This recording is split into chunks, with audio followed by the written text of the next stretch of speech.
going on, Breaking Brown fam? I know a lot of y'all said, oh, Yvette, I don't want you to talk about this tonight.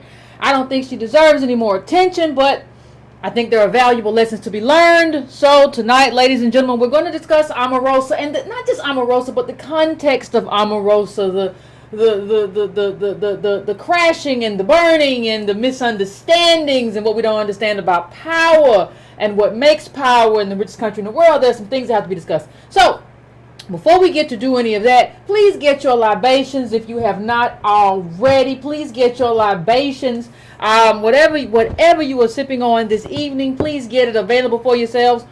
If you haven't liked, please like the show. Please subscribe if you have not subscribed already. I'm sure if I piss you off bad enough, you know how to unsubscribe. So it's not like it's binding in any kind of way.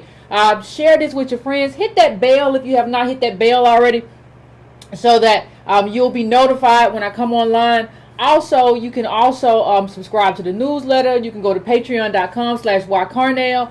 And please go to subscribe-to-brown.com. Subscribe-to-brown.com and just add yourself to the mailing list, because, a lot of strange stuff is going on right now in terms of media, in terms of everything, in terms of free speech. There's a lot of weird stuff going on, so please do that. And I'm putting a reminder for myself right here for something else I want to say later in the show. But, ladies and gentlemen, if you have not been following the news today, maybe you do not know that over the last couple of days, Omarosa has a new book coming out. It's a tell-all. It's called Unhinged. It talks about Donald Trump and he's racist and misogynist and all sorts of things that he got going on that she discovered after she got fired. And she talks about how she was brought in the situation room by John Kelly, and she was told, basically, listen, this is what it's gonna be. And no, you can't leave, and you can't ask your husband, who was apparently waiting in the hallway or whatever. You can't ask nobody about nothing. This is just what it is. This is what it's gonna be, and you don't have any power to do anything about what I'm setting the stage for. Now, in terms of your firing, and I'm going to get to some of the language, because the language in that firing was so important. It's rarely that you hear a firing, but Omarosa done went up in the White House and taped some stuff and played it back without any thought of like how that may impact her in the future, any kind of national security. Child, she's trying to protect herself with a tape recorder. And in the richest country in the world, you cannot protect yourself with a tape recorder. But let me just put up what Trump said, because Trump responded, and he said, wacky Omarosa, who got fired 3 times on The Apprentice, now got fired for the last time. She never made it, never will. She begged me for a job, tears in her eyes. I said, okay. People in the White House hated her. She was vicious but not smart. I would rarely see her but heard really bad things, nasty to people, and would constantly miss meetings and work. When General Kelly came on board, he told me she was a loser and nothing but problems. I told him to try working it out if possible, because she only said great things about me until she got fired. You see, let me just say something, ladies. Like there are a lot of things wrong with this. There are a lot of things wrong with this. First of all, it seems that Trump thinks that The Apprentice is actually a real thing. As if he thinks that like it was actually a real company or a real boardroom. You're supposed to get fired on The Apprentice. That's the underlying theme of the show, that everybody gets fired. At some point, you're probably going to get fired. That's the underlying theme of the show. So it's almost kind of delusional, that whole thing about she got fired from The Apprentice and she got fired here too. You do understand that The Apprentice wasn't a real job. But, it's very interesting. And I wanted to have this conversation in the context of power. Because we always talk about power. We got people who have shows. There's a show on TV called Power. And it was very interesting. Somebody sent me something from 50 Cent's feed, his Instagram. And he was talking about how Floyd Mayweather was doing these weird little commercials, and he's supposed to have all this money. And I'm thinking to myself, but you all are both doing the same things. You're going around to liquor stores being a salesman for people who actually have money. You both are conduits to get black people to spend money with the real capitalist, who is not you. So, what I'm thinking about is like how we don't understand the ingredients of power in the context of America and in the context of this conversation. Because it seems to me that somewhere along the line, Omarosa thought she had some power. And, you know, she don't.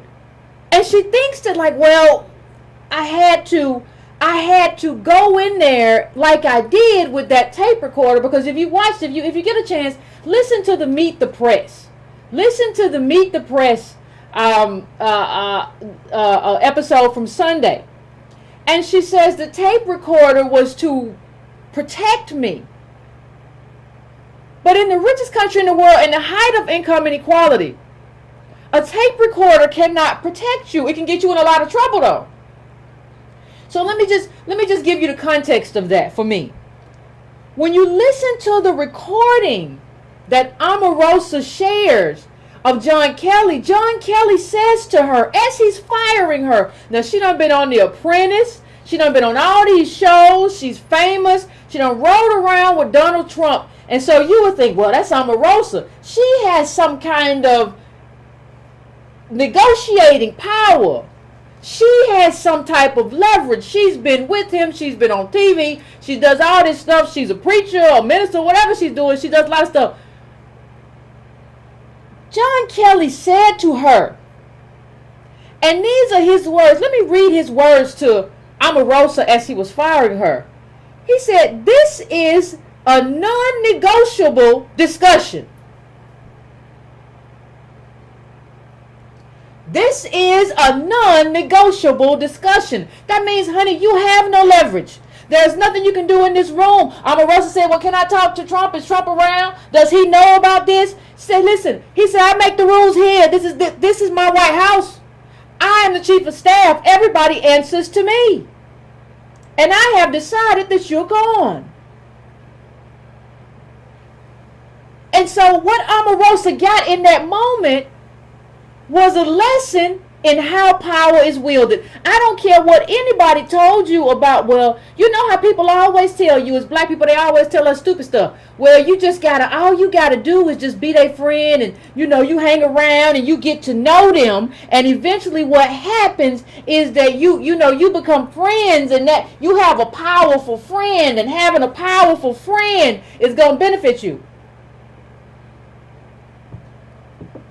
But see, what they never told us is that in order to have a powerful friend, you have to be a powerful person.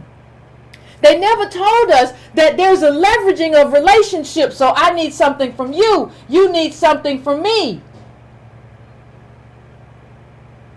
That's what power does. Power exchanges. Omarosa's sitting there and she has nothing to exchange. And she has nothing to make the person sitting in that chair fear her. Now you ask me, well, Yvette, you already said that we don't have any wealth. You already said that we don't have any money. Yeah, we don't. In terms of wealth. So what you have to walk in, everybody's doing, you have to walk in there with people. See, Omarosa didn't walk in there because of who she was and because of this persona that she developed on The Apprentice. She didn't walk in there with any people, any wind at her back, because you already don't have the ingredients necessary. See, you don't have what like Amy Schumer has, and having Chuck Schumer as her cousin or uncle or whatever he is, who can make a call and be like, hey, I need you to call out these dogs. I understand that she messed up and I'm going to talk to her or whatever, but you need to cut this mess out, or you're going to have some problems in the Senate if you don't cut this mess out. That's when you have leverage. That's what people call human capital. Yeah, those are real connections. You don't have any of that. You walked in there by yourself. And I don't think what we understand when we walk into these political environments, when we walk into these business environments and these arrangements, we don't understand that we walk in by ourselves. And when we walk in by ourselves, that makes us disposable. So it's easy to throw you in the trash can. You're a little wet wipe. No capital, no connections. Okay, no wind at your back. You're just out here by yourself, and people already hate you. And you're thinking about yourself in terms of some type of leverage? See, you already Omarosa. I'm just trying to teach you some things because you're learning some things as this thing goes on, aren't you? So let's have a little lesson in power. Do you all remember the last time we spoke about Omarosa on my show? And she said, nobody ever gave me anything. That was the last time we had a conversation about Omarosa. And even then, Omarosa was very confused about life and black life and you know, what it looks like. And what the ingredients to black life were. So you had a person, and she was on The View. For those of you who don't remember, Omarosa was on The View. And she talked about growing up in the housing projects. And she talked about going to an HBCU. And then she said, nobody gave me anything. And what I pointed out during that show is that she was wrong.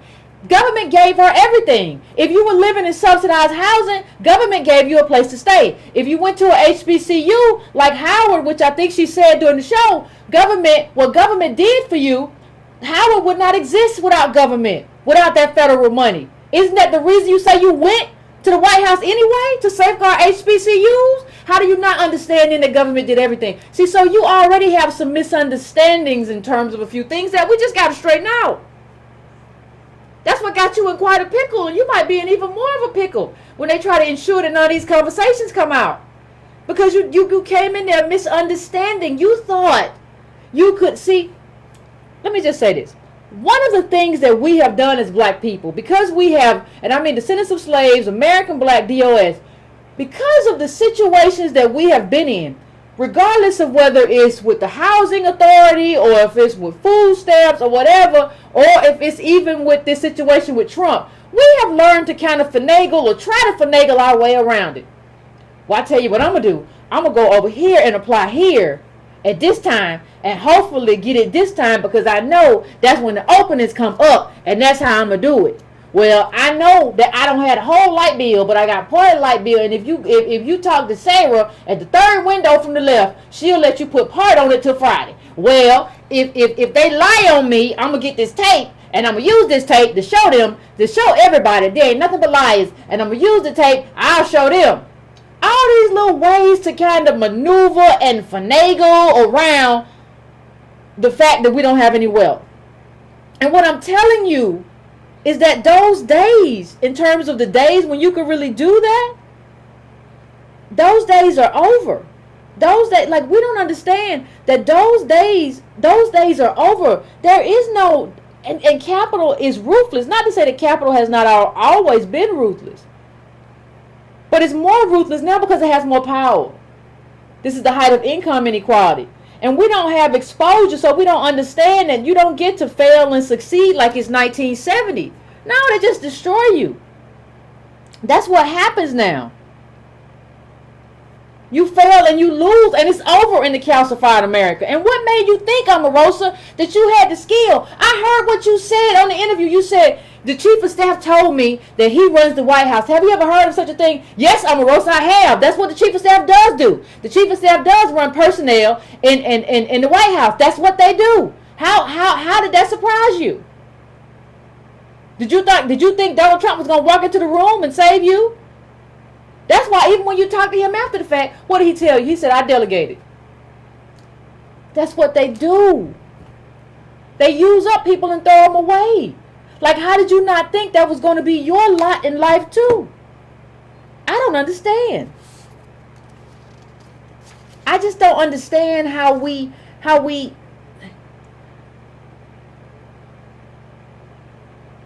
you know, and we may be looking at a situation that they recorded you from the situation. I mean, they fired you from the situation room because it's illegal to record from there. And then you look at a whole nother set of problems, and you have no allies. You have nowhere to run, nowhere to turn, and they know it, and they smell blood. You're a little chum to the sharks.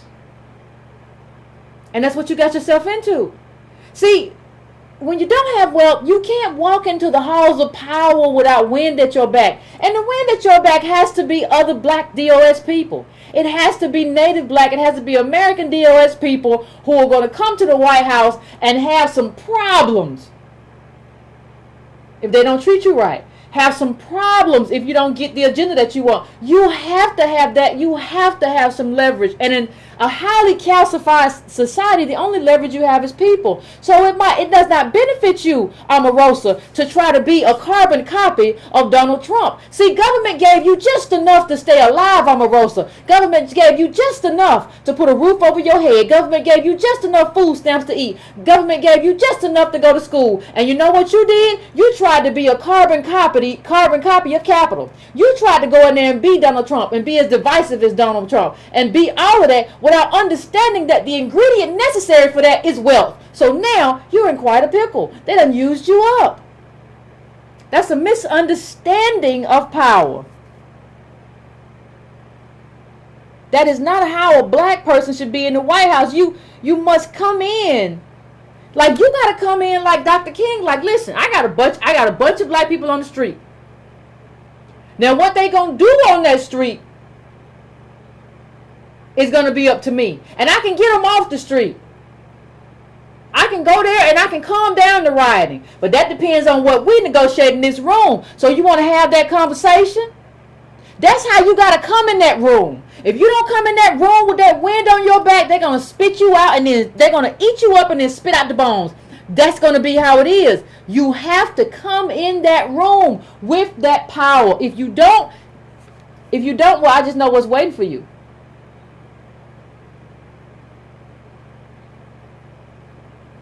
I just don't know. Like, I don't know. And people say, well, it was just because Trump was so awful. It was just because Trump was so awful that I'm all that, he's just so racist. And he said, well, wait a minute, hold on a second. She went from Apprentice to the White House. See, I have a question. And I'm going to ask this question. I'm going to bring this up big for you.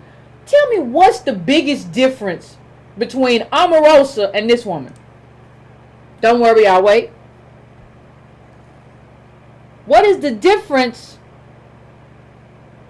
between Omarosa and Donna Brazile in terms of the power that they were able to wield? Didn't Donna Brazile say? Didn't Donna Brazile tell us that she didn't really have any power at the DNC?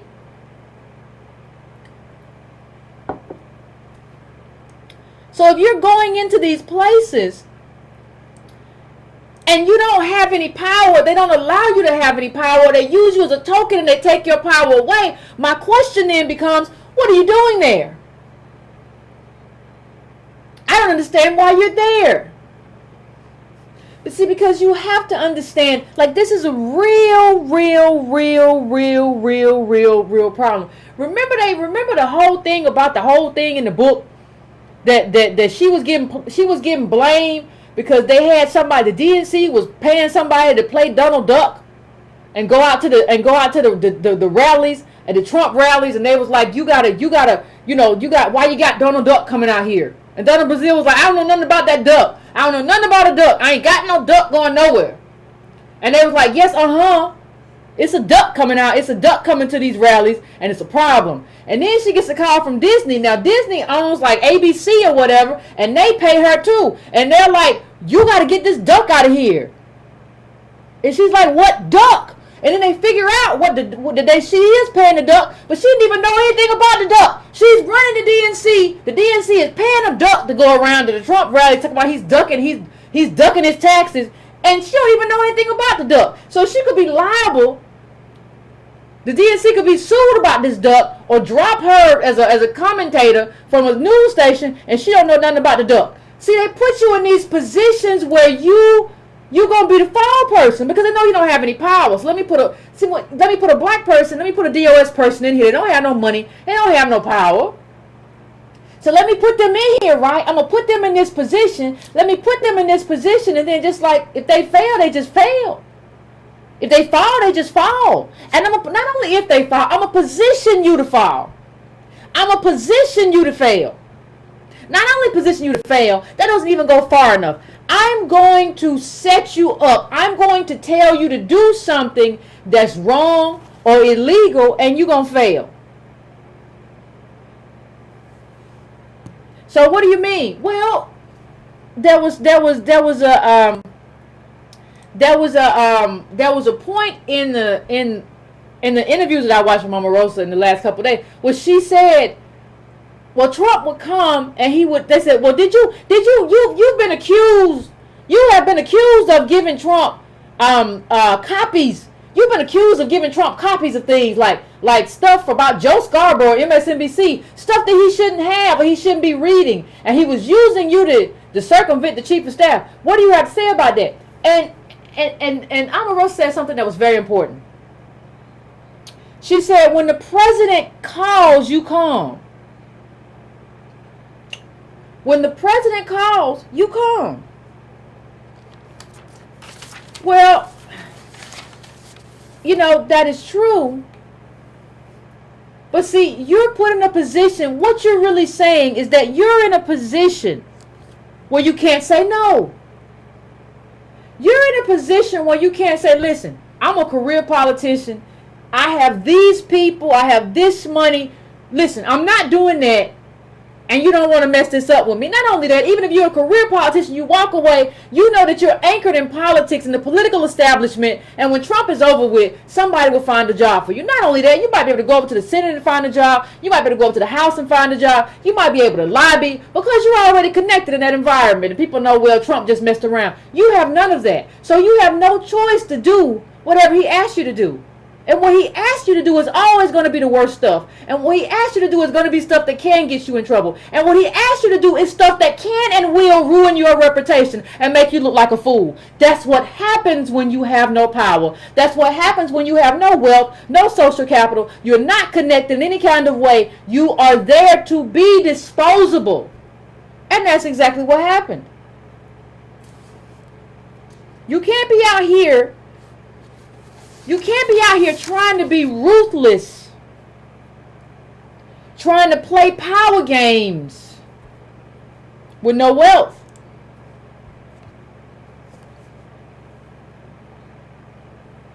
You can't be out here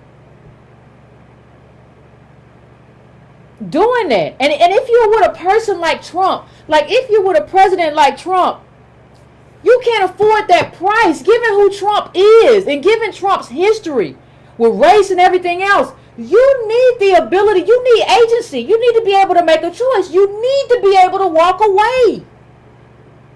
That's what you need. That has to happen. And if that doesn't happen, you're in trouble. You're in a lot of trouble. Omarosa in a lot of trouble right now. If they decide to pursue this, Omarosa doesn't have the wealth to fight the White House.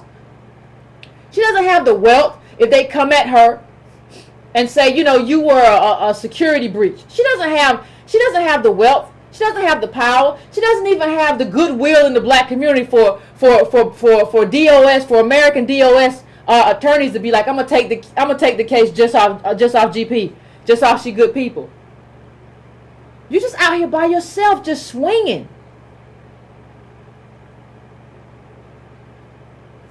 They offered you a non-disclosure and pay you $50,000 a month, but you wouldn't have any role. You wouldn't be able to do anything. You wouldn't be able to talk about anything. You're just boxed in. You have no power. You did your wedding pictures at the White House. You weren't. You see. This is what we get to.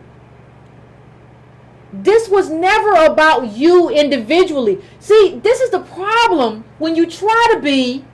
Wait for it. A black striver. When you try to be a black striver and you try to do things individually, you get caught up. Because let me tell you something. We're not even at the moment where you can be an individual and not risk everything. So you don't even understand. Being able to be a striver, that would mean we would have gotten reparations. Like if we had gotten reparations or Reconstruction and everything that happened in Jim Crow hadn't happened and we had been allowed to just be elected members of Congress early as we were and have the businesses that we had back then without white mobs coming, stealing them and burning them down, then you could say, well, we're people and we're just American people and we got our portion of the wealth. We have 30-40%. White people got the rest. We can do some stuff. You can't do anything. We can't do anything. But see, taking those pictures at the White House is like a display of narcissism. That's really sometimes people just give me a lens into which to see them. It's not even about The Apprentice. When you did that stuff at the White House, regardless of everybody said that you were a narcissist, but that proved it to me. You have this whole experience is about you. Well, now you got to deal with the repercussions. You can't come out now. Omarosa and say, well, Yvette, he used the N word. Okay, and I'm sure you heard that a long time ago, and you didn't have no problem with it. You just wanted your pictures at the White House. You just wanted your 15 minutes of fame. You thought you were going to be able to leverage this into something else, and it didn't happen. And that's not my fault, and that's not my problem.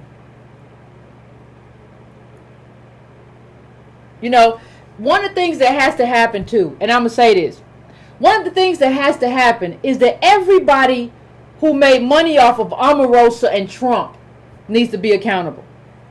Everybody. You know, we casted ourselves in the image of Oprah like 30 years late after affirmative action, not even understanding that. But even Oprah had Omarosa on her show.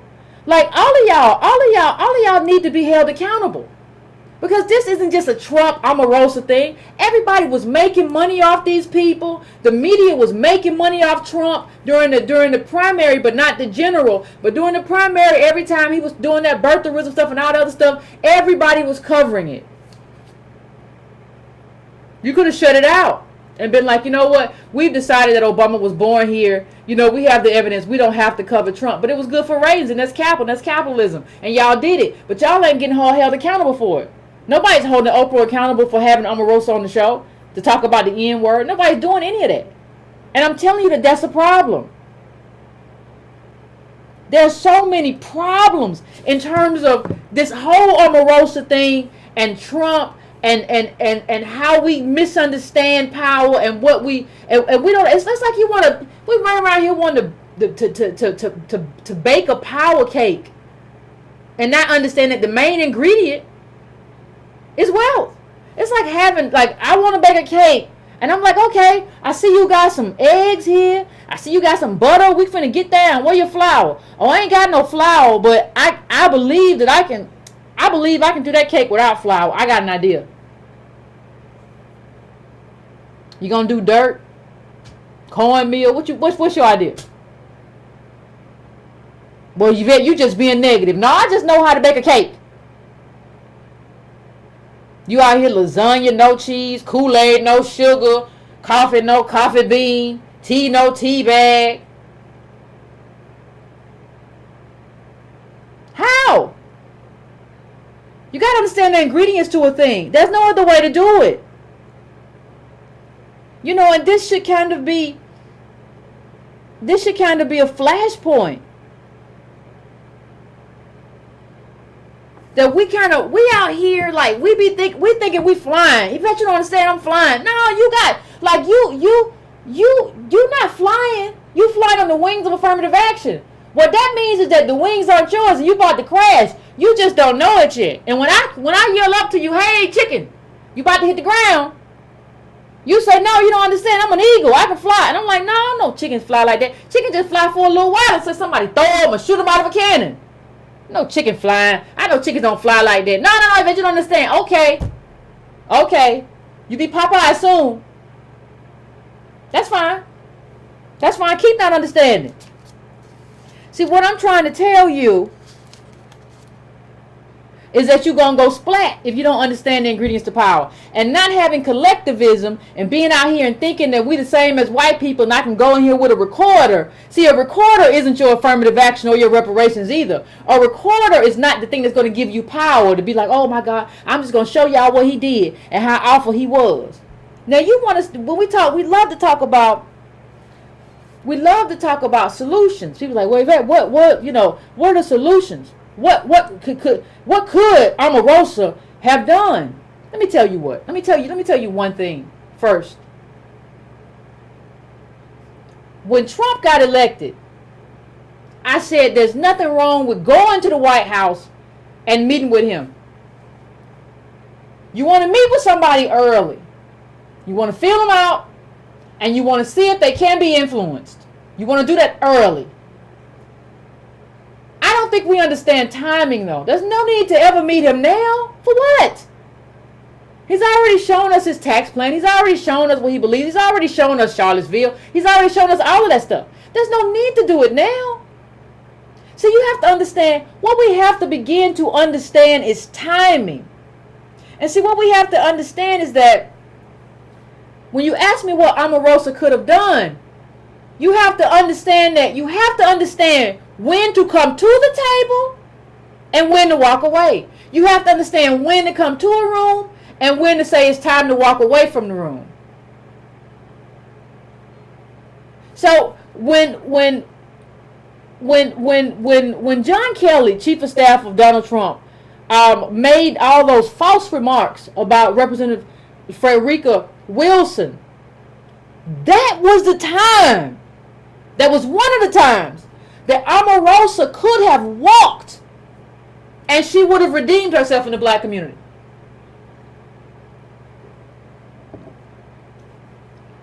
He called this representative wrongly an empty drum, and made false remarks about her in terms of something that he said she had said in the past or done in the past, and it turned out he was just flat out lying. That was one of your opportunities to walk, Omarosa. That was one of your opportunities to walk away, and you would have done your thing in terms of saying, hey, I came in here, I ensured that HBCUs didn't get cut as much as they were going to get cut in the first place. But then I couldn't abide the lies, I couldn't abide the racism, I couldn't abide the misogyny or whatever, and I walked. See, you didn't walk until you yourself were personally afflicted and affected by what was going on. This is your striverism. This is your selfishness. This is your, what do we call it? Narcissism or whatever. But this is why you get no quarter among us anymore. As DOS people, we have to have points where our affinity, our loyalty to the tribe matters more than anything. That is the high ground for us. Because there's a limitation in blackness anyway. And what we have to show is that we are going to move as a collective, regardless. We are going to move as a collective group. And not only did John Kelly say this stuff, like, this is not just like, well, he just said this. He also, you know, there was an article, and it's up at the Washington, it's up at the Washington Post, where and this is what David Blight said is profound ignorance, because he said that, well, the Civil War was about an inability to negotiate. Well, this is just an outright, historians know this is just not true. And Jelani Carl said something that's just true. He said the idea Kelly articulated, that the Civil War resulted from blunders of politicians who failed to act imaginatively enough to avert it, has an appeal for obvious reason. It erases the moral culpability of slaveholders. Well, yeah. And this is the title of the article where Blight really goes into it. Like, historians respond to John Kelly's Civil War remarks. Strange, sad, wrong. Perfect time to walk out. Perfect time to be like, you know what? I tried. I've had enough. And if you're not in it for yourself, that's a very easy thing to do. If you're not in it for what can you get for yourself, well, let me tell you something. Let me tell you something, my DOS Breaking Brown family. This is not the era.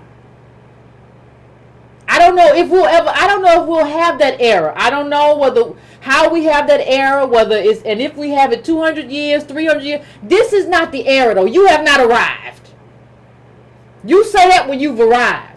Well, I can just look out for myself because we done got here. We've made it to the promised land. And even then, I don't think we should. But that's an argument that I will have then. We're not there. Do you understand? Do you understand when you understand the Civil Rights Act and all this stuff? Do you understand when this happened? Do you understand we haven't been free 100 years? Do you understand how short that is in the historical framework? Do you really?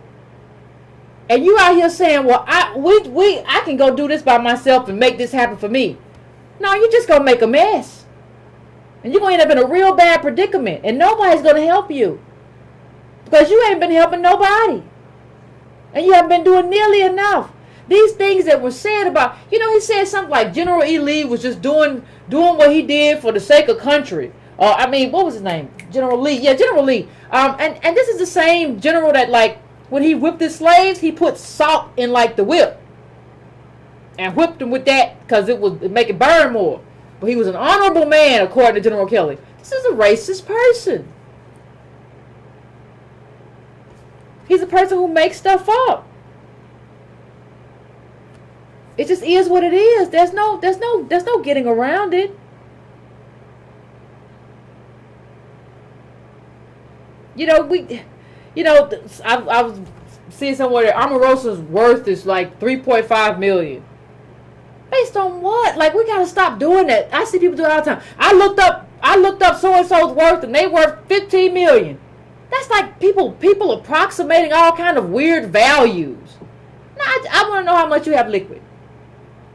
Or if you have an uncle, listen. If you have an uncle who's a senator or who like owns a major corporate, I'll look at that too. I'll add that into to your value. Show it to me. Oh, you just gonna lie to me? Okay, I'm not interested. I'm not interested.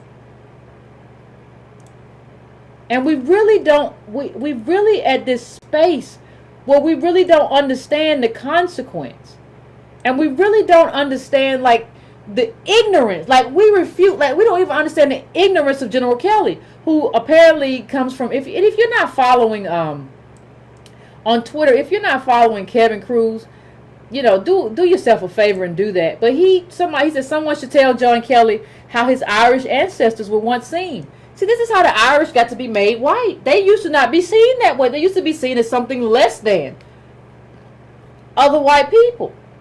They weren't white at all. They were seen as, drunkards, and the whole paddy wagon thing was named after Irish people. But you get to come over here and you get to be made white, and then you get to say nasty things and lie about DOS people. But Omarosa didn't have no problem with that, right? It's not a problem. Wasn't a problem. What's that mean? Ain't no problem. And isn't that an issue? A recorder is not going to protect you. You can't do that. I don't even think you brought a recorder into the situation room. That's all I can say. That's all I can really say. I don't know what anybody else expects me to say. You did that. You did that, and you did it by yourself. And these two have known each other. There was one of the things I did, I went back to like 2004, 2003, and just went back to that whole 2005, 6, 7, that whole Omarosa thing. And it was very interesting in terms of like what Trump said about Omarosa. Even in terms of the Apprentice, like these two deserved each other, man. Like he said that during that period, let me put it up.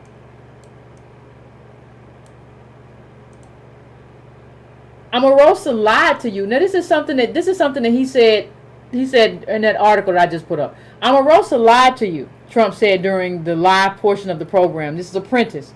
She deceived you not only once, she lied to you twice. Why didn't you fire her? It's really something to hear this now. Kwame said he needed to compete. He needed a complete team to finish this task. But that answer didn't satisfy the Donald. You should have fired her. All these people knew what they were getting. Everybody knew what they were getting. And Omarosa did not walk after Charlottesville. She did not walk after Trump said what he said about the NFL players. Because Omarosa was worried about Omarosa. When you have a person who's only worried about self, That person, understand, if you don't understand anything else I said tonight, understand that if you are dealing with somebody, and I'm going to try to end soon because I really want to hear what y'all have to say. But if you are dealing with somebody who is concerned mostly with themselves, that person has no place in the community that we are trying to build. We are trying to build something where DOS people change our positionality in America, our wealth position, to make us stable. People say, what's better than one billionaire, black billionaire, two? No, a stable community is better than 5, 10, 15. It don't matter. If you are not about community and collectivism, there's no place here for you. If you are not about bringing up the whole group, if you're just about finding a space for yourself, there's no place for you. If you don't care about the system and what the system is doing to the rest of us, you just want to find your place in the system, there is no place for you here.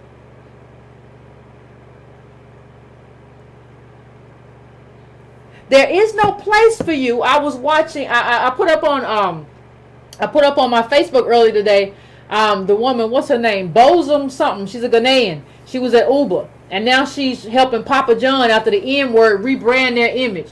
There is no place for her here. The only thing you want to do is run around from awful company that does something awful or racist or whatever and make it look better and make it look pretty, and then run around and say, I'm black just like you, sister girl. I wear loud colors and I have to deal with people not liking braids in my hair. There is no place for you. I do not connect with you through having nappy hair. I haven't, but that's not how I do my politics. I don't do my politics through my aesthetics. My politics is not aesthetics. Some black women have nappy hair, some have curly hair, some have straight hair, some have a weave, some don't, whatever. That is not how we define our politics. And I know you are up to no good when you come to my people and my community and start talking about how we have to deal with people in the workplace because of how we look and how we dress. How about talking about how you're trying to make a racist not look racist no more? I can make all of this look better. I can put lipstick on a pig for you and make everything okay. And if anything don't go back right, I got family in Ghana. I'm going to go home. There's no place for you here. And we have to start helping people to understand what the rules are. There have to be rules. Ain't no game good without rules. Y'all saw who the actress child. Ruby Rose got in trouble with all these people doing the Batman role. But a lot of the controversy was that she's not Jewish. She's trying to play a Jewish character or whatever, but she's not Jewish. And they were like, well, she's not Jewish. We think we want a Jewish person. Some people said she couldn't act good enough, a whole lot of other stuff. But some people, that was a criticism. We don't ever be willing to levy these kinds of criticism against anybody. It's all a problem. I think it's a self-esteem problem. But you have to have some type of, like, listen, we're drowning. You don't get to be like, well, let people do what they do. And you don't get to be, before I end, let me just say one other thing. I'm tired of a lot of people. Can y'all tell me what's going on with April Ryan? Now, one of the things that I do agree with Omarosa on, I do agree that April Ryan got used. I'm sorry. April Ryan was running around talking about she got led off the premises and there were other rumors about she was ringing bells and trying to do alarms. Omarosa's too narcissistic for all of that kind of stuff. I don't believe that for 1 minute. Anybody that love themselves and is fixated with their image ain't gonna do nothing somebody could just pull out a camera phone and record. Do you not understand, April Ryan, that you didn't get a scoop from no White House? I ain't seen you get a scoop from nobody until then. Ever think that you were being given a honey pot? You know what a honey pot is? When somebody gives you something that's too good to be true. Then she came out when Omarosa did the show, and Omarosa said a reporter was used, a black reporter was exploited, and then can y'all stop saying stuff like Omarosa, I hear you mention me on Meet the Press. Well, she didn't mention you by name, but whatever. Why what's going on with your ego? Don't reference me or use my name. Keep my name out your mouth. You have done enough. Your lies and crazy behavior are catching up to you. Can you say national security breach? Lawyer up. What's wrong with y'all? Like, I don't understand. I don't understand. I don't understand how you take all this stuff so personal. Like, why are you taking this so personal? I honestly don't understand. I'm not trying to be mean or rude. I don't understand. Now, I understand that something happened between you and Omarosa. Y'all used to be friends, and she invited you to her wedding, and then stuff happened, and I heard Omarosa's tall, and you might be short. I heard she cornered you in a room, and you were scared. I don't know. But can we get I need a little bit more professionalism than keep my name out your mouth. That's a problem for me. It's a lot of problems for me. It's a lot of problems. And I'm tired of problems. I'm so tired of problems. And the last thing I'll say is that we have to, I said earlier that we really have to deal with the amount of people that made money off of Omarosa and Trump. But we also have to deal with why we love them so much. And I've mentioned this before, but why did 67 times rappers drop Donald Trump? So now y'all hate him, but Central Park has always been a part of the news. Right? But you loved him though. But you're telling me you're not ignorant though. It's one thing to say, well, he's the president. If I can be with him, I should. This is another thing to be, before he became president, you were using him in lyrics. And you were elevating him. Just because he had money. You were behaving in an immoral way. Just because he had money. But I thought hip-hop was supposed to be the language of the street. It was supposed to be the art. It's the CNN of the ghetto, right? No, it ain't. No, it ain't. You're just chasing wealth. You're just chasing these people. Just degenerate. And so everybody needs to be held to account. It's time for everybody. This is not just about Omarosa. It's not just about Donald Trump. It's about a whole industry. And I'll leave you with this before I go to the calls. We have to reckon with, as a country, not just DOS right here. We have to reckon with why we so loved hearing a white capitalist say every week to somebody, you're fired. As people who work jobs get mistreated on jobs, why do we so relish hearing somebody hearing this guy, Donald Trump, inherited money, never showing himself to be a good person, not ever. Why did we so relish hearing him say every week, you're fired? We have to reckon with that, and hip-hop has to reckon with that. It is a problem. But I'm going to take a quick break, and I'm going to go to the calls. Give me about 3 minutes. I'll go to the calls, and hopefully we will have a conversation. Let me set the phones up, and we'll have a conversation.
What's going on, fam? What's going on? Got the call set up.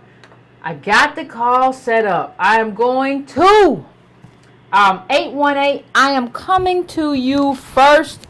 What's your name? Where you calling from? And what's on your mind?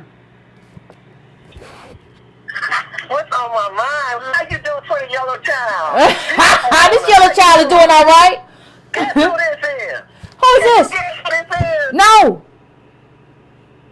This is Shirley Rosa. Shirley, what's going on? How you been?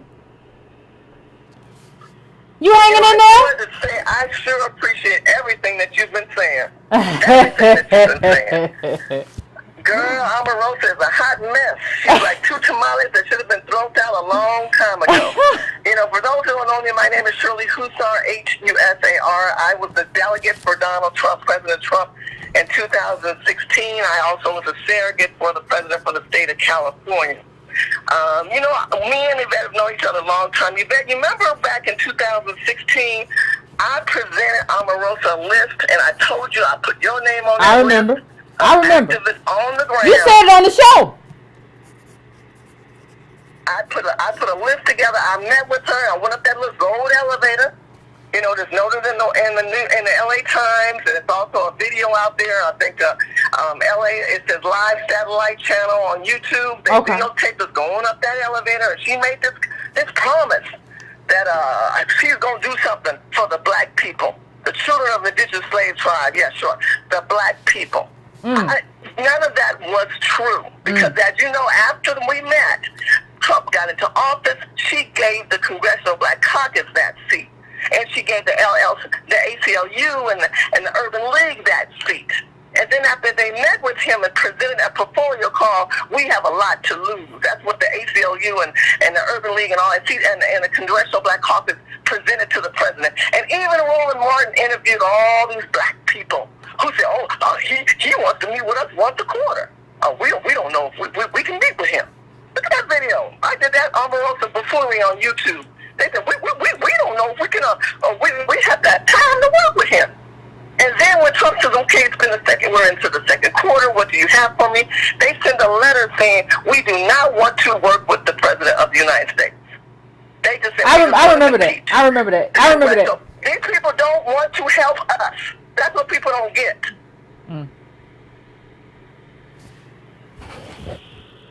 Yeah. Can you hear me? Yeah, I can hear you just fine. I can hear you. They don't want to help us. The Congressional Black Caucus basically turned the president down. They tweeted on this. All this is. But I don't know. On YouTube, on Twitter. I think it was a bad move early on to do that. Early on, I think you don't do that. But after the fact, I don't like. After I see what Trump is doing now, like with these cuts and everything. Hey. I wouldn't meet with him now. I would have met with him early because I think you got to. I think that's necessary. I think you owe it to your tribe to. But right now, I wouldn't pick up the phone unless, here's the thing, Shirley. If I could get Trump or something to do something like I have an infrastructure bill to put money in Flint, to put money in the hookworms in Alabama, and I show up. I work behind the scenes to get it done, and then I show up for the signing ceremony, then I would do it. But I'm not showing up for a conversation and a photo op. No, ma'am, I'm not doing it, not Yvette D. Carnell. And I respect that, but I look at it this way. Everybody else has their own protective rights. They have their own entity. The Latino coalition have their own group. The Jewish people have their own group. The Chinese people have their own group. There are government-funded contracts, and you know this. You used to work in D.C. They have contracts and they have grants and certain proposals that are structured for their culture of a people.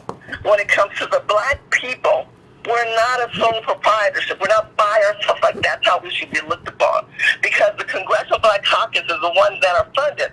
The CBC is the CBC Gov, which means they get funded to supposedly help black people. This year at the CBC in September, their vision is about illegal immigration. I agree. And immigrants. No, I agree. We need to be inclusive and socialism.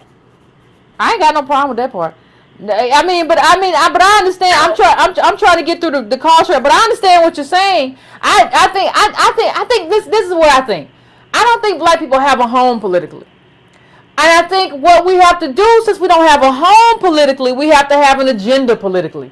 And so we have to just push everybody. We have to, at some point, we're going to have a come together meeting. But it's not right now because Negroes is way too relaxed. Negroes is walking around here like we got money and we don't got it. So what has to happen, what absolutely has to happen, is that since we don't have a political home, we have to have an agenda, we have to have a meeting where we come together, a conference or whatever, we decide and vote on what is most important to us, and whoever can check off the most of those boxes, and at the end of that term, show that they have worked on behalf to most of those, is the group or the person that we go with. But black people walking around, we ain't got no political power because Negroes walking around real relaxed like they got money.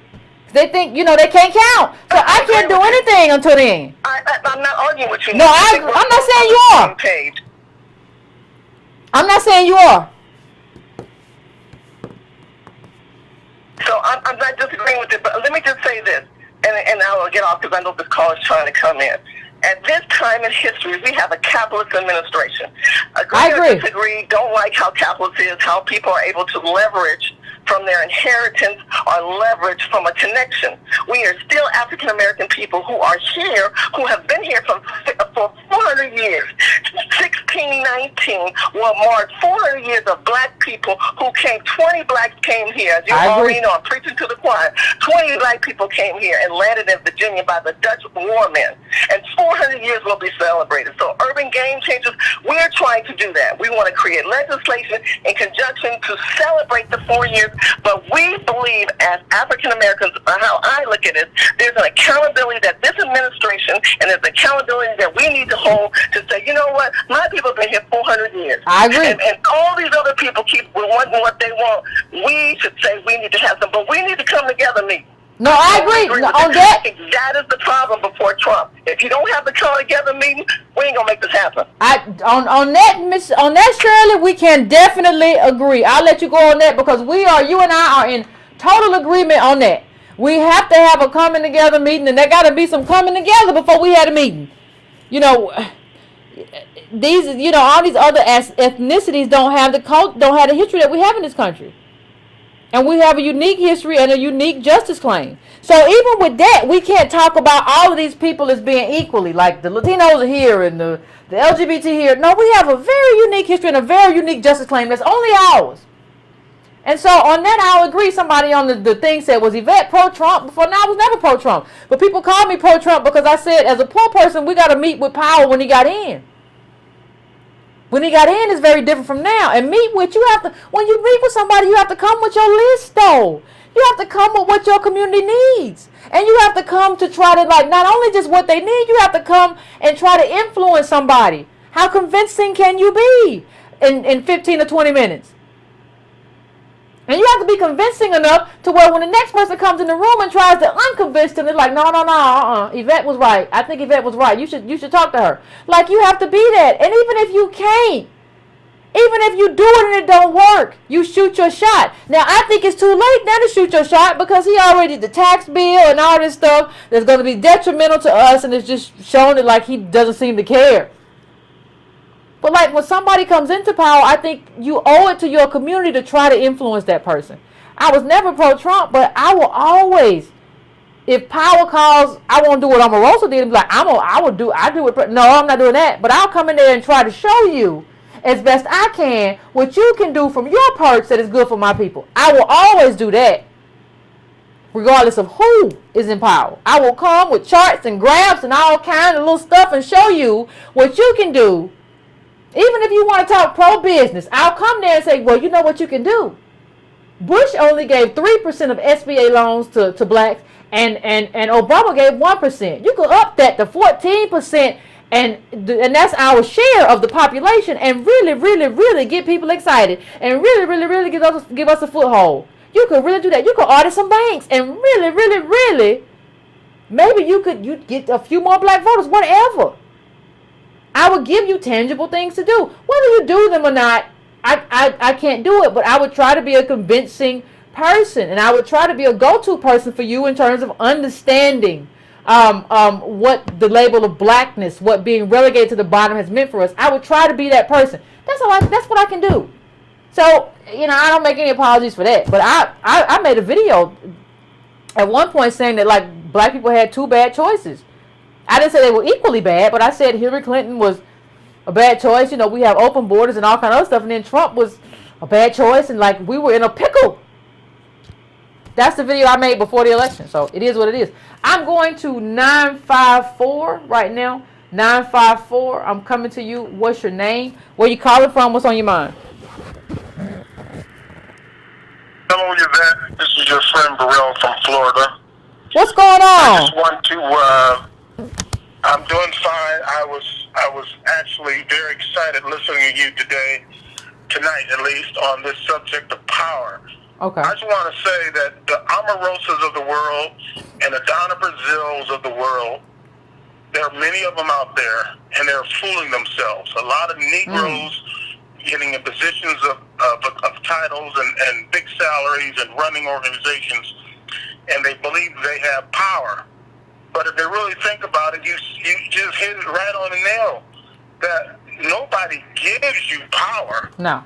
Real power is something you take. And I have yet to see any of these people, no matter what their wealth position is or what titles they're given, I've never seen any of them exercise any real power that would affect themselves, especially in our community.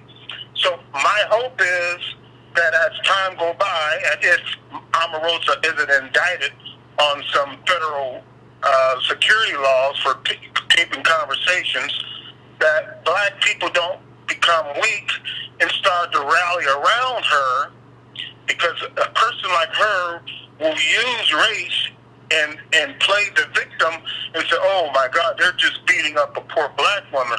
When this woman never cared about black people and the black agenda from the beginning. I'm beginning to see certain comments on social media. People are wondering or concerned about what might happen to Omarosa. Well, she's going to get her comeuppance. She made this bed, and she should live in it. You saying she should bear the consequence? I did want to say, and I know you and I have disagreed with this in the past, and I'm beginning to see more and more what your point is. But we will have to continue this effort to join in coalitions. When it comes to power and dividing up all the largesse out of Washington, we can't do it alone. And although we may have to compromise some things when we get to the door, everybody in this coalition is going to have to check their egos and get what they want out of this administration. So I hope that people realize that just because you got these positions, you got money, you don't have real power. Well, here's the thing, Carla. I've never said that we should not enter into coalitions. Like, what I've said is that you have to enter into a coalition with your community's needs as a priority, right? So if you have things that you need as Latinos, or if you have things you need as LGBT, whatever, like, I have to put my community's needs in the forefront. I can't just conjoin with you, whether it be white women or whatever, be like, well, we all minorities, so we got to fight for, we just got to be on the same team. No. I have to make sure that if you're going to join, like, if this is the thing I need, like, if we're going to talk mass incarceration or whatever, and I need you to do X, Y, and Z on that end, I need you to do X, Y, and Z. I have a specific plan in terms of, in order for me to help you on this Me Too or whatever you got going on, I have a whole list of stuff I need you to do and help me on mass incarceration. See, my whole thing has never been like we shouldn't have coalitions. My whole thing is that we have to have an ask. We have to have an ask in terms of, not even an ask, a demand. If you're not going to help me on this, I'm not going to help you on this. I have my agenda, you have yours. I'll help you with yours, you help me with mine. I'm not going to come here and just be like, well, it's the morally right thing to do. No, screw that. I don't care about what's, I'm sorry. Because you all have told me that this country has shown me, all these groups, that you're immoral, you don't care about me. So I have a list. If you want me to be a part of what you're doing, I have a list of what I need help on. And it has to be give and take. We've just been given. We've been a doormat. That's always been my thing. Not that we don't need coalitions, and not that they aren't helpful. Well, yes, and I understand you clearly, Yvette. And one thing I admire about you, when you play poker, you certainly put your cards on the table up front. So I appreciate that. Thank I'll you. talk to you next time. I appreciate it. I appreciate it, caller. I thank you. Thank you for calling in. I think one of the things that I'll say is that, we had the Bureau of Labor Statistics data, and I don't have the chart with me. A while back, only 5% of black homes are above 112K. So what we have, and when I say 112K, 112,000, in terms of income. So we have a lot of people who have a lot of titles without a lot of money. And we have begun to kind of confuse titles with money. And titles and money, you need wealth. This is a big deal. And so, we got a lot of people like he's head of marketing and the bicycle fronts. He do bicycle fronts. And this is like, well, that sounds nice, but like the data shows me that he ain't making no money. He got a nice business card. He got a nice suit that he paid too much for, but you ain't got no money. And I know you ain't got no money because I see the data. Don't get mad at me. Just because I can read charts. So like I said to the caller, I've never said that we don't need, that we don't need or we can't use actual coalitions, but there has to, one of the things I've always said is there have to be terms of agreement. We have to have terms. If you're going to have a coalition, you have to have terms of agreement. Terms of agreement. You can't go in there without no terms and just say, well, it's the right thing to do and we all got to stand together. I'm going to come in with a contract. I got a contract. You got to sign the contract. It just is what it is. And I'm sorry if you offended.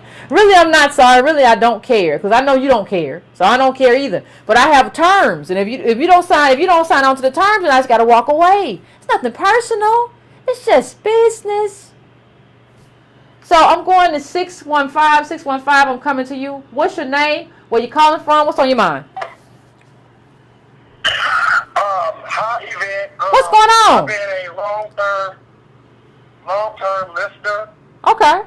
And I was turned on by the intellect you have. Thank you. Because you was introduced by Boyce Watkins. And after you saw some things, you offshooted yourself. Yeah. It became a self-made entity. Respect to you, sister. Appreciate you. Respect to you. Man, I know I appreciate you because I'm in real estate and the music industry. You know what I mean? By way of shaping minds and bodies and whatnot. I'm not cooning buffooning like how the industry directors do. But we still on Omarosa, right? On Omarosa. Yeah. Okay. We because she pimped out her husband and took the actual funds that he made during Hollywood, Hollywood, and took it to the White House, and Trump, you know what I mean, had his way with her. Now she's a scorned woman. Now you know how scorned women do it. You know what I'm saying? A scorned woman, you know what I mean, after she's thrown out of the, you know what I mean, how can I say, house or a car or kicked out the whip, then, you know what I'm saying, it comes down to morals and ethics. And selling out your own people don't fly. You know what I'm saying? I just seen a Nashville, now I'm off of her. Now, what's your thoughts on the protests that's happening all over the country? There was one in particular in Nashville, Tennessee on Saturday night. I just flew back in town, you know what I mean? And after I'm doing deals, you know what I mean? Because I'm on that Donald Trump stuff too. Except one thing. I'm not cooning for dollars. You know what I mean? I'm not doing that. You know what I mean? At all. I'm teaching. I'm learning. Internships. All that. You know what I mean?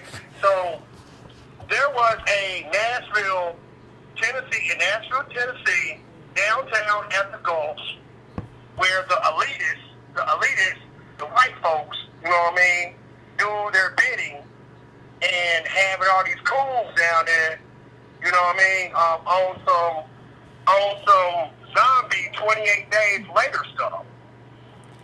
And it's sad. It's very sad.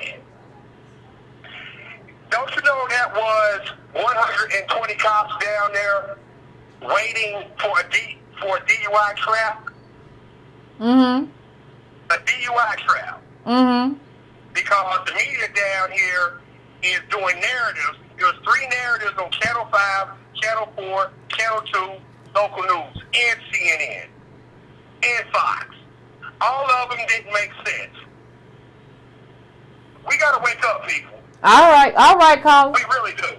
All right, caller. Absolutely.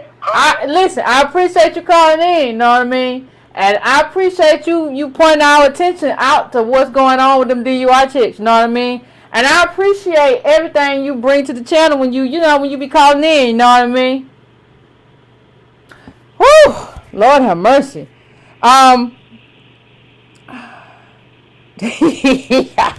Listen, I'm going to go. I think you all know this caller already. I'm going to go to 202. 202, what's your name? Where you calling from? You know what I mean? Hey, you know what it is. What's going on, Alexander? Yeah, oh boy, you got the patience of a saint. You got the patience of a saint. Woo! Woo, not me. Oh my God, no, hold up, Yvette. Now, look, now, you can't be talking against your fellow DOS Omarosa. You can't be talking against her like that, Yvette. Listen, I give her Rosa some credit for like HBCU stuff, but she just done went too far, Alexander. She done went too far. Understand your limitations. All right, so look. All right, so if she went too far, I'm going to go a little farther. So Okay. I want y'all to follow me. Just Give me the follow me, feel. man. Don't jump on me, Yvette. I'm not going to do that, Alexander. All right, look. Remember this. Okay. The purest water is without fish. The purest water is without fish. Those who argue for purity are on a fool's errand because purity is the enemy of all things good. I'll say it again. Those who argue for purity are on a fool's errand because purity is the enemy of all things good. Yvette, fish can't live in the purest water. They can't. They need a little bacteria to survive. What am I trying to say? I'm trying to say that the good Lord has always used imperfect vessels to accomplish perfect deeds. Now, just follow me, Vic. I'm with you. I'm with you. I feel a good sermon coming. Every time when a new president comes in office in Washington, D.C., especially when he's on the Republican side of the aisle, the good folks at our alma mater, Howard University, they start holding their breath. They hold their breath, Yvette. Why do they hold their breath? Well, Money. Howard University costs about $1.7, I think, billion to run a year. It can't cost that much. That much? Billion. Not with a B. Ain't no Negro school ever cost nothing with a B. I ain't have nothing but flip-flops and a hot room. How? For the entire, look it up. It's like 1 point, I think with everything, you know, I had read something of it was 1.4, but I think it's actually 1.7, the total budget. But check this out. So there were originally 4 federalized institutions. Y'all follow me now. Come on, I'm going to jump back on Omarosa. Okay. It used to be 4 federalized institutions. George Washington, American University, Yvette, and our alma mater, Howard University. Howard University is one of the last ones that is still on a federal appropriation. About a third of Howard's budget is met by the federal government. If Howard University did not have that federal appropriation, they would become Morris Brown College overnight. They would damn near shut down. Now check this out.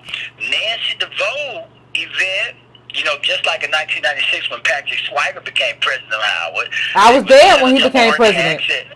Remember? RNX said, we're going to do away with the federalized. Government shouldn't be in the business of higher education. Well, they were about to pull that crap again, Yvette, this year when Trump appointed Nancy DeVoe Secretary of Education. They were in conversations about doing away with Howard University's federal appropriation event. They were going to do away with it.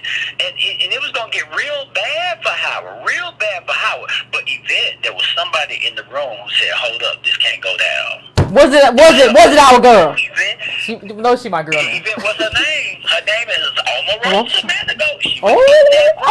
She was in that room, Yvette. She was in that room, and I know people who were there. My frat brother's actually over the office, the White House Office Initiative on HBCUs.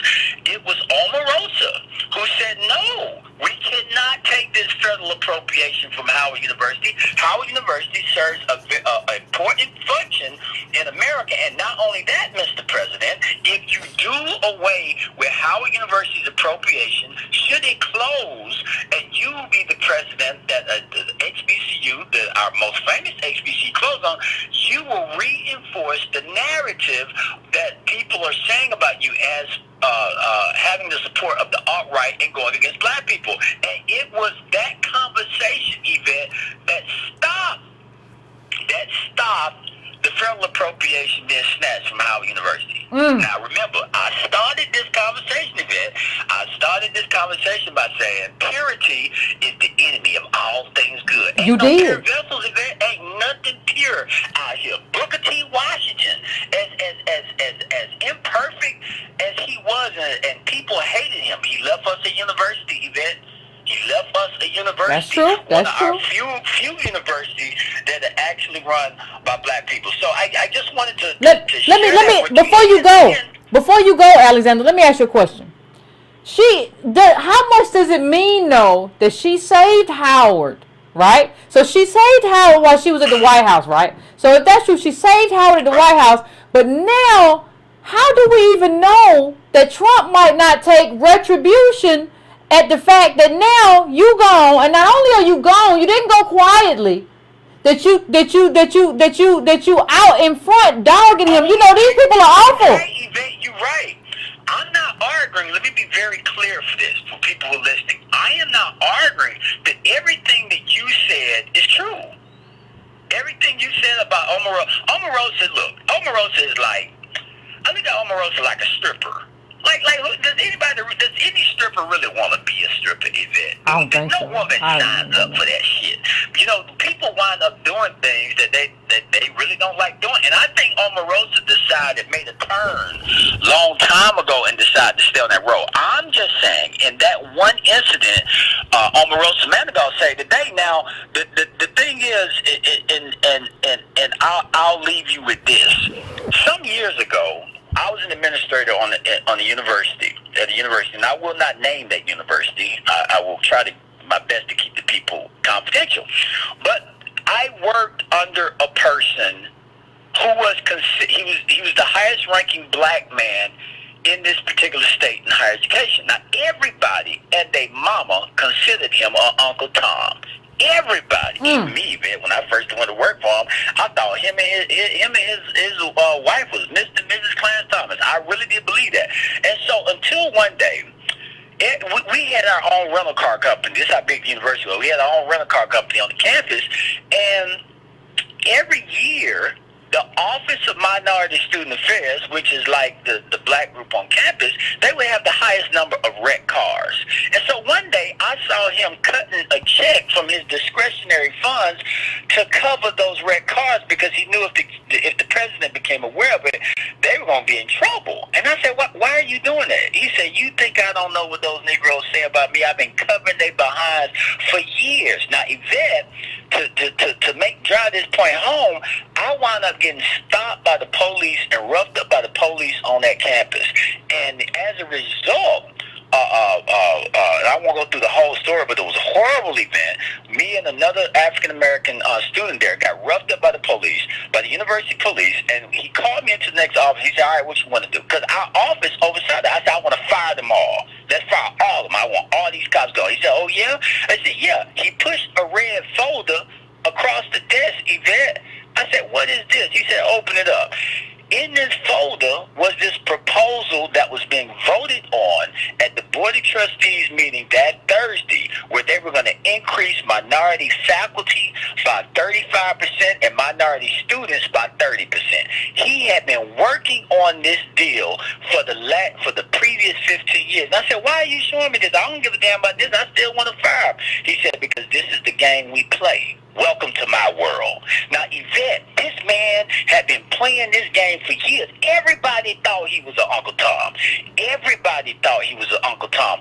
But there are he has been retired there from almost 13 years, and there are black people there, faculty and students, that are there because he fought that fight. Now, I'm not saying Omarosa is him. I'm not saying that at all. Mm-hmm. The only thing I'm saying is that the purest water is without fish. And remember this. We have no permanent friends. We have no permanent enemies. We only have permanent issues. And until we get people who can operate in that sphere, then we're going to forever be throwing people away who could one day be friends and not creating the enemies we really need to create to get black people the things we need to get. Well, all right, Alexander. Just my You done preached the word. Stop by here tonight just to drop a little. I'm gonna drink some pure water though. Tune back into the show. I said I'm gonna drink some pure water though. It's good nourishment. Hey man, you need some bacteria in that water to live. Yvette. You don't believe me? Put some goldfish in some purified water. Night, Yvette. All right, y'all be easy now. I'm throwing it out. All right, Alexander. As always, I appreciate you. I think what Alexander was talking about was like, Howard University has a school of dentistry, school of law, but like the basic school has a $613 million endowment and an $822 million operating budget for the fiscal year 2016, which means that like still we need all that government money. People don't understand Howard University has a school of dentistry, school of medicine, school of law. It's a whole lot of stuff going on at Howard University. So Alexander's probably including a whole lot of stuff. But I'm going to 310. What's going on? What up, Yvette? What's going on? Man, I just wanted to call in. What's your name? What's your name and where you calling from? You don't leave me alone. You don't leave me alone. I will fire you. Look, Yvette, what's the tip? I mean, this is the thing that's interesting about what Alexander was just saying, though, is when you look at this thing in context of time, I think that the children of that man that he describes are very different than that man himself. Meaning the man he describes at his university. And Omarosa in many ways is the child of that man. And what we raise is apolitical Gen Xers and millennials that have as their major goal only to be VP of Uber or president of Amazon or the aides for Donald Trump or anybody else that's president, regardless of their agenda. How many people work for Obama got nothing done? We forget about that. We forget about that while there was no SBA loans going to black folks. And so I think that one of the conundrums of the model that Alexander had is we no longer have people coming out of Louisiana and making it to the White House. Now we got Susan Rice's kid, or we got Beverly Jerry's kid, or we have these second and third generation, not what we call them wealthy, but privileged people who've been running their whole life. Their parents put them in a school that is 70% white. Their value system is money. Sometimes they didn't even come from a DOS background. That's a very different thing than a black man born in Louisiana that happened to rise up saying yes to white people. And I look at this thing and I think wealth calcification makes it so we don't have time for dirty water, though. That's my only thing with Alexander. I think these are extreme times that we're in and entering into, to the point where I think that you're going to have absolute moral standards. And that's really hard to do in a society where you're trying to survive and warp your mind about what your values are. Meaning, Donald Trump cannot, let me say this, Donald Trump, you can't be in his office as Omarosa once he says and does the things that he did to affect black life. Now, the signals are already there that he's going to do that. That's what he ran on. The Democratic Party made a horrible mistake, and I'll start with black folks in South Carolina when they fixed the primary against Bernie. Now, once that decision was made, our lot was locked in. That we were going to have a bad next 20 years. All those South Carolinian Democrats get to walk away. All the black Democrats that cheated, and I call it cheated for Hillary, get to walk away. But now, you have to hold up and be on the fact that you said we need to leave with Trump. Well, we need to leave with Trump because y'all cheated us out of our real choice, which is Bernie and Trump. And so my only main point is to say that I think now where we're at is that wealth calcification is here, and it's going to get really bad. I see a world where the bottom 90% has, 15 and 13% of the wealth, which is just not enough. I think that the story that you posted this week about the young woman who sent her kid to Spelman, got there, this mother had to fill out a student loan paper for her daughter, and found out you can't afford to be here. It's going to get more and more real for more and more black folks, DOS, in this country. And I think Omarosa represents a flashpoint of what we are willing to do to survive without an understanding that surviving by yourself means that you are dead in the water.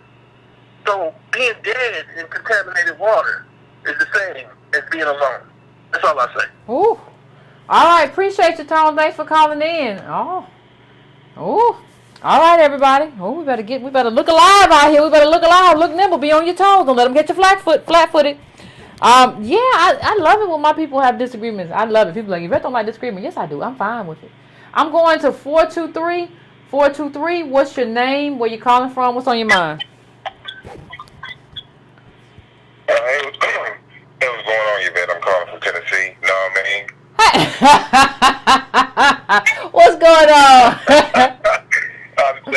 that guy who was saying that he's from my home state, and that was kind of embarrassing, man. I don't mean to embarrass the brother. We don't say that in Tennessee. I don't know where he's from, but I don't mean to embarrass the brother. I was just having a little fun at his expense. What got me to listen to you was, I know you know respected persons. What got me to listen to you was, I think years ago you did a story on your Breaking Brown website on the Congressional Black Caucus. And, sometimes when we see the word black on anything, we think they're for us. And you did an article how the Congressional Black Caucus voted to keep the militarization of police. They voted to preserve it. Yeah. And that stuck with me for a long time because these people voted for the same entity that they claim that brutalizes black people and kills black men at every turn, but at the same time you voted to preserve them. And one thing that I like about you is that it's always economic first. Is one thing that I've learned over the years that black people that we fall for, and I'm going to get on Omarosa in a minute, the things that we fall for is like keywords. It's interesting how when we come to politicians with a black agenda, they always throw this famous term, we are in this together. And that has never worked. And it's like when politicians say we are all in this together, it's like they only use that when it comes to black people, but any other group, they specifically work with them. Like, for example, I remember Obama in the Enterprise magazine when they asked him, how he's going to help black businesses. This was a major turnoff for me about him. He said, and I quote, he said in the Enterprise magazine, I am not the president of black America. Yep. And what that spoke to me was, go ahead. No, I said you're right. When he said that spoke a lot of volumes to me, because when he said that in his first term, that basically, I'm not going to really too much do anything specifically for black people. Now, in his first term, it felt good that, we got the first black president. That was a feel-good moment. But after that, we should have put him to the fire, just like they're trying to do Donald Trump. Because in his second term, you remember how he was against gay marriage in his first term? And, he was really, actually for his policy was actually for illegal, was actually against illegal immigration. Because he deported a lot of, during his administration, a lot of illegal immigrants was deported. But in the second administration, all of a sudden now he specifically for gay marriage, he introduced a unconstitutional legislation for illegal immigrants and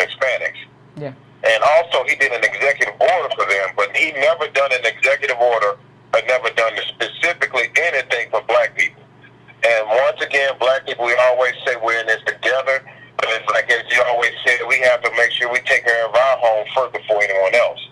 But it's like this solidarity and this social justice, at the end of the day, I can't eat that. It doesn't pay my bills. Nope. And it's like when we try to help someone else, we have to ask them, what's in it for me financially? I don't care for social justice. I don't care what other people think of me. Where is the money? And I think that, and plus when it comes, in order to get a politician to listen to you, they only listen to dollar bills. I'm sorry. As far as morals, money talks, BS walks. But we ain't got no money. And, but honestly, go ahead. I said we ain't got no money, though. That's the thing. Go ahead. I said we don't have any money. Exactly. And that's why politicians ain't talking to us, because we always want to come into votes. They always say we want to vote for you. To be honest with you, votes, help just a little. But when it comes to money, they'll listen. But like you said, we ain't got no money, so they're not going to really pay attention to us. But here's the thing, Carl. Here's the thing, Carl. Let me just say one thing, and cut down your background a little bit. But let me just say this. DACA didn't have no money. Them DACA recipients didn't have no money. Like, they didn't have no money. They didn't come to him with money. Like, them immigrants didn't come to him with money.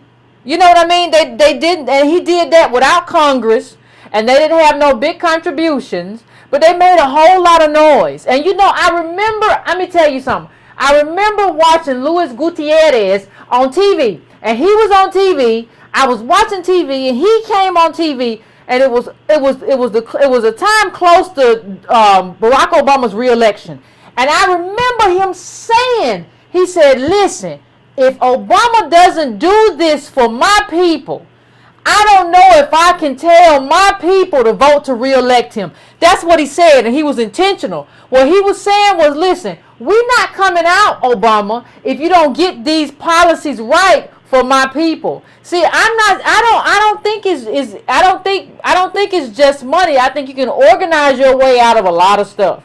Like the mayor of Charlottesville is a black woman. She's having a lot of problems because she don't really know how to use power. She's never had it. People don't pass it down, so you don't know how to wield it. But she got it after Charlottesville, right? You have may he rest in peace, the mayor of Jackson, Mississippi, Lumumba, his son is there now, who organized but didn't have the money of his opponent. I think you can do it, but there has to be a will to do it.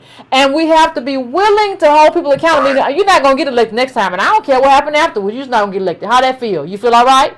I think that has to be it. But I'm going to let you finish your thought, Carla. Go ahead. I said I'm going to let you finish your thought. Yeah, okay. I agree with that statement. You're correct. There can be done. There can be things done. We have the will to do it, and also, we have to have a louder voice. And but to Omarosa, one thing I've learned about the media and Omarosa, to be honest with you, racism is really revenue. And to be honest, the media really loves Trump because if he brings them money. I guarantee you, if Trump wasn't president, this would be a boring. If Trump wasn't president, social media would be boring. It's kind of interesting that Omarosa was a cheerleader for Trump after all these years, and once she lost her position, all of a sudden now she wants to make a book. When it's all said and done, she's just trying to make some money. Yeah, I agree. She can really care less of what people think about her. But when it's all said and done, it's all about a dollar bill. And like the brother said earlier, I guarantee you, once they start pressing Trump, if they really clamp down on her, she's going to say, "Oh, it's because you black now." It's kind of funny how you got some sisters and brothers, will turn the other cheek. But when Whitey starts to turn up the heat on him, I'm black now. I'm just an old fool. You just doing it because I'm black. When it's all said and done, Omarosa is trying to make money like everybody else does. They all trying to make a book. But when it's all said and done, racism is revenue. And to be honest, Yvette, my last point, a lot of poor blacks is really capitalizing off of Trump. Trump is good for these fake poor blacks. Well, I hear you.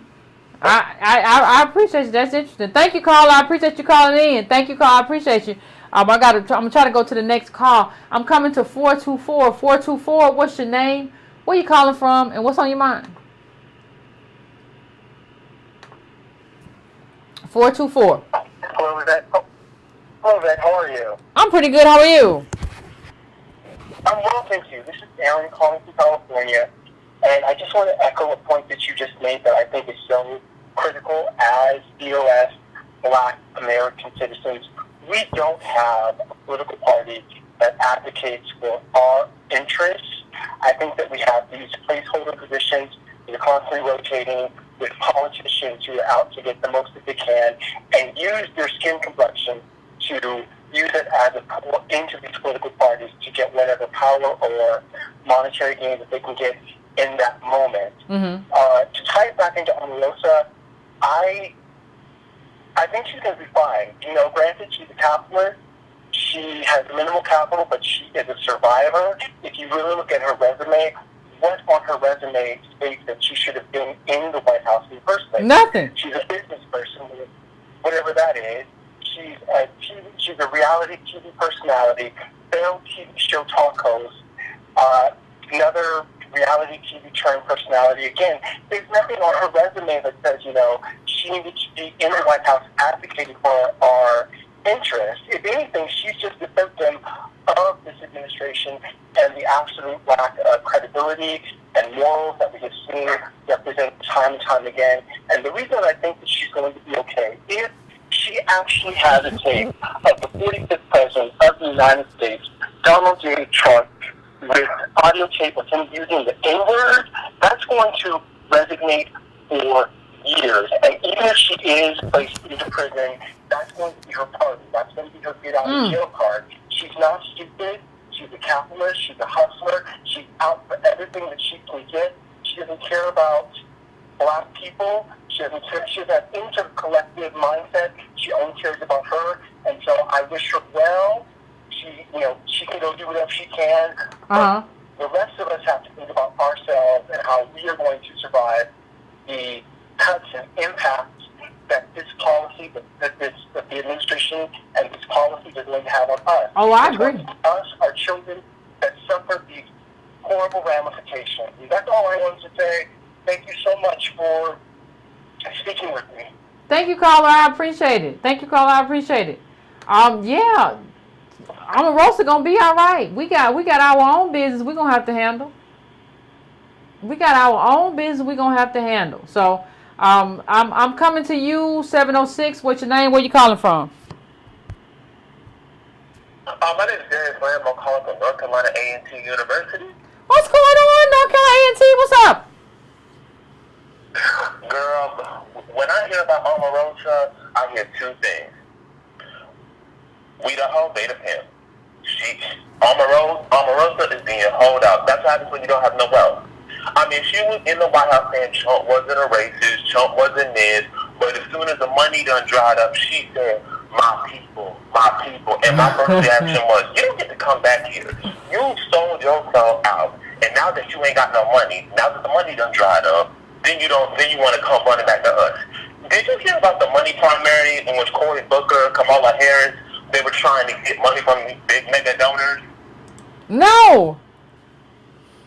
Well, I think I heard they went to like Martha's Vineyard or something. Wherever they went, and they were being courted. I heard something, but I can't remember what it was. Yeah, they were trying to see. They were trying to see how many mega corporations they can get donors that they can get to contribute to their campaign. And my whole response with that was like, we really don't have any wealth. And like you said before, you said the median wealth is for Black Americans descendants of slaves was $1,500. Yeah, it's like $1,500 now, $1,450. Used to be $17. Okay, we live in a first world country, as you say. I have a literal chart up right now of the median wealth of African American DOS and how we compare to other countries. I'm about to break it down to you. Mauritius, 25,000. Ghana, 2,000. The median net worth in many of these third world countries is $2,000, and we below that. So we live in a third world-like situation in a first world country, and you got many African Americans with the super capitalist mentality that, well, you know, if we just bootstrap hard, how do I become a millionaire? They did a great article, and they said how the number of white millionaires doubled, but the number of Black millionaires stayed the same.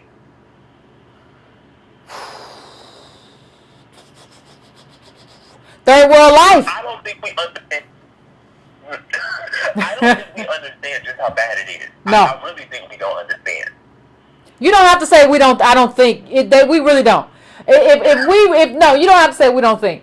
I live that every day. That we don't understand that we're living a third world life in the richest country in the world. People say, well, they're poor white people too. Listen, we are living the life of the poorest of the poor white people. Like that, white people have levels. There's the poorest of the poor, lower middle class, middle, upper class, rich, super rich. They got all kind of levels. We all are just living the life of their poorest of the poor. Do you not? People don't understand that though. They walk around here with Gucci bags and nice shoes, and Negroes walking around saying they just got a new truck and all kind of stuff going on. You think you gonna learn though? You ain't gotta wait on me. But go on, Carl. I'm sorry. No, and it goes back to the point when you said it's Skid Row with the highest population of homeless people, and they're particularly black men, and you said the median wealth of Los Angeles was $200. That's literally the same amount of wealth as a person in Zimbabwe. People in Mozambique got more money. They got about $1,000. People in Uganda got $1,000. People in Morocco got $3,000. People in Botswana got $6,000. So we trying to say that we live in this amazing life, like we doing the best of anybody. I'm just thinking to myself, we're doing worse than people in the third world. If we have less money than people in the third world, that is like me saying right now, let me bring a knife to a gunfight. You're going to lose every time. Yep. And unless we understand politics and understand this fundamental failure of this capitalist system towards us, then we're going to continue to be failed. Well, now, Carla, Carla, you don't understand. You saying, now, first of all, let me just say this first, Carla. I said that, we said the middle black family, $1,500. Do you understand that poor white people were worth $18,000? Like, do you understand that? Like, and understand, well, hold on, Carla. You just said you can't bring a knife to a gunfight. Now, what a DAS person would tell you, I'm just going to give it to you. They would tell you, well, you don't understand swordsmanship. See, the right kind of sword can really block bullets if you just wield it the wrong way. I'm just going to be in the basement trying to figure out how to wield the sword to block the bullets. That's how they sound, though. That's what they do. Oh, God. Yeah, that's what am I wrong? That's what they say. Like, you just don't know how to work your sword. If you know how to work your sword, you'll be better off. And understand, Carla, understand something else. The simple money in the third world is very different than here. There's a dimension. There's no pressure for consumerism. Like, we're a consumerist world. Like, let me tell you, I didn't buy anything, Carla. I did not buy anything. I went to a website and looked at a pair of jeans, and I walked away. I said, that's a lot of money for some jeans, so I walked away. The next thing happened to me, Carla. In my Facebook inbox, the people said, do you still want these jeans? Go to the checkout right now. In my Facebook inbox, because I had perused the jeans, they was in my inbox saying, you can just click this thing right here and purchase the jeans, and we'll deliver them to your house in 2 days. Like, I can't, like, what am I supposed to do with that? Like, we don't understand the pressures that we're under in terms of consumerism, and in terms of how the dollar moves and what it's worth. But the pressure in this country to be buying and spending all the time, I ain't never had nothing in my inbox. It's insane, Yvette. Well, I'm about to leave you off. I just have one last thing to say.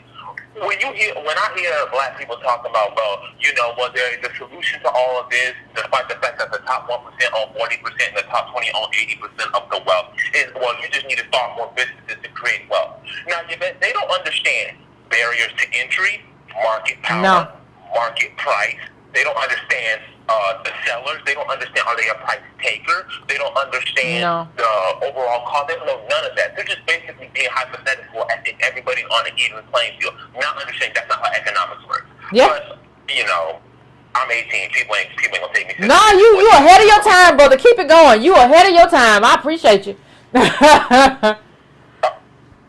All right, Yvette. Thank you. I appreciate that. He pulled up the other countries. I sure appreciate that. I appreciate that.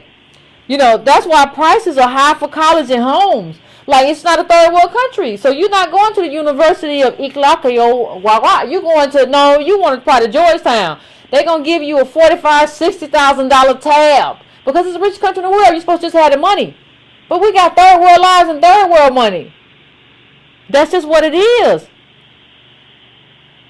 The money is built in. That's how it works. I'm going to the last call right now. My last call, I'm going to 773. 773. What's your name? Where you calling from? What's on your mind? Hey, how you doing, Miss Yvette? I'm doing pretty good. How about you? Oh, I'm trying to make it. I can't complain. I'm one of those black strivers like you and like a few other callers like Alexander are. You got to recover from that. Anyway, yeah, I actually got a PhD from like Howard University in math, and I've been working in academia ever since. So, you know, I'm working at a flagship university in Colorado right now. Okay. So good for you. So I get it. You know, what you're saying, as far as like blacks not having no wealth and everything, I mean, you're spot on, and it's difficult for us in the labor force. But aside from all that, I want to get down to Rosa. I've been paying attention to you for like the past 2 months, like really hard, and I really agree with a lot of your politics. There was something you said about Easter Ray when you like, you know, like, well, who are you? Like, where are your parents from? And like, what is their ethnicity? Are there like lines of demarcation for the blackness? I think the same thing should be asked about Omarosa, because I don't think she has the same kind of shared experience that you and I have. I think she comes from the ghetto, though. I think she comes from like, you know, black DOS people, like in the ghetto. Like she said, she grew up in the housing projects, and I think she does. Yeah, I think she grew up in the housing project, but I'm not sure if her family is DOS for real. Because I read something about her.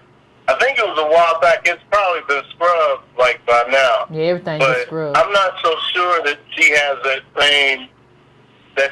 same lineage that you talk about often as a DOS. Anything's possible, fam. Anything's possible. The chat, go look it up. Go look it up, chat. Yeah. I mean, it's happened. I think I read that before, because in a lot of these instances where you're seeing like how black is being represented, it's not coming from the point of view a lot of times with DOS as of late. So everybody does have their black experience, you know, whatever in the state. But in terms of how there's lines of demarcation as far as ethnicity is concerned when it comes to the blackness, we can be shut out of our own institutions that we built for us. I mean, it's happened to me as an academician. So don't be surprised, like, when you look at her background, if it's not the same as, like, some Anglo slave lineage that's in mainland America. Yeah. No, I agree. Yeah, Mackinac, those names are, yeah, I agree. I agree. Somebody says she's African, and chat is divided. Some say she is, some say she's half Nigerian. Some say she's African. So the chat is divided on this issue. Carla, but yeah, I get it. That's exactly what I'm talking about. Yeah. So when you talk about like how she may have actually done some chess moves that are beneficial for our ethnic group. I'm not knocking that. But as far as her politics completely, it may not be like completely aligned with the way that you present your politics, and I completely agree with yours like 100% as far as like DOS is concerned, because we always put out, we take out blood, and there's others who, you know, took some bloodshed too. But it seems like when it comes to progress, we're always the cannon fodder, and we have people who stand on the sidelines and it benefit after we do what we do. Yeah. In those days, that has to go away. I mean, if there's a true coalition or true solidarity, just like you said, there has to be give and take on all sides. Yeah. Absolutely. Because right now, as far as like the labor movement is concerned, like who moves and shaking HR, black folks are getting shut out no matter what our station is in life, as far as the DOS is concerned. I've seen this nationwide, and just like you and your mail, you pull up your chart, it's just true. You go like from the East Coast to the West Coast, you look at the homelessness. These are like dark-skinned black men just laying on the ground, and you know, like what lineage they come from, yep, and it's absolutely. like no one cares. So I just wanted to end it on that, and I appreciate you talking to me. No and, problem. Just know that even out here in the Mile High, and you know, like, I'm one of those cats that go along and like, I'm with you 100%. No, I appreciate it. You said you a PhD in math? Yeah. Ooh, I just be wanting to ask people like that. What's the Pythagorean theorem? Quick! I swear I don't math. Math was never. You gonna put me out there like that? This means that the sum of the squares are like two sides of the triangle is equal to the sum of the square of the longest side. That's all. Ooh, see, he really is. I appreciate you, bro. You really are. He's about the math. Ooh, that's complicated. But thank you, bro. I appreciate you. I appreciate you. That's good politics. Yeah, we'll get up. Thanks, Yvette. No, I know. Thank you. I'm happy he asked that question. He asked a very good question. Listen, it says Omarosa was born in Youngstown, Ohio. Her father, Jack Thomas Magnalt Sr., was a descendant of the Isoku tribe in Nigeria. Well, I be got caller. I'm so happy you brought that up. Cause it ain't even DOS. Like they said in the chat, let me tell you, the chat be on it. Yeah, it's African. Maginot. African. That's what it is. We ain't got nobody in no rooms. Nowhere. Nobody. So just hang your hat on that. Somebody said, where's my prize? Where's my prize? You on it. Y'all be on it. That's the research team in the chat. I appreciate you. Yeah, well, I think that's a great point to end on right there. We fighting over Omarosa talking about she grew up in the ghetto and I built myself and all this, and then turns out she African. We don't ever see that's what did I say? And I didn't even do it that time. One of the things that I've said on this show is that you have to always ask, who you? Like, you have to always investigate a person's background. And the background informs who that person is, and informs their politics, and informs whether or not they're true to the game, whether or not they're perpetrating a fraud. So if you don't learn anything from this last little segment, learn that you have to start asking, who you? And the whole who you thing answers a whole lot of questions, Breaking Brown fam. Listen, please, everybody, please like. If you haven't subscribed, please do that. Please hit that bell if you have not done it already. Please go to subscribetobrown.com and subscribe, just so I have your email address if I need it, just in case something goes down. Please do that. I'm going to, as I go off here, I'm going to put the link for the newsletter in the chat before I sign off. You can go to donatebrown.com, patreon.com/ycarnell, however you want to do it. And I appreciate everybody showing up to have this Omarosa conversation. It's been a lively chat, and we will speak again. We do it every Monday and Wednesday, Breaking Brown, 9:15. Sometimes it's 9:20. We try. Listen, I'm a little late sometimes. So I look forward to everybody having this conversation again. I was going to have a different conversation. For those of you who got the newsletter, I apologize. Omarosa stuff came up, so I had to push that show back. But we'll do that show on Wednesday. So I appreciate you, fam. Talk soon.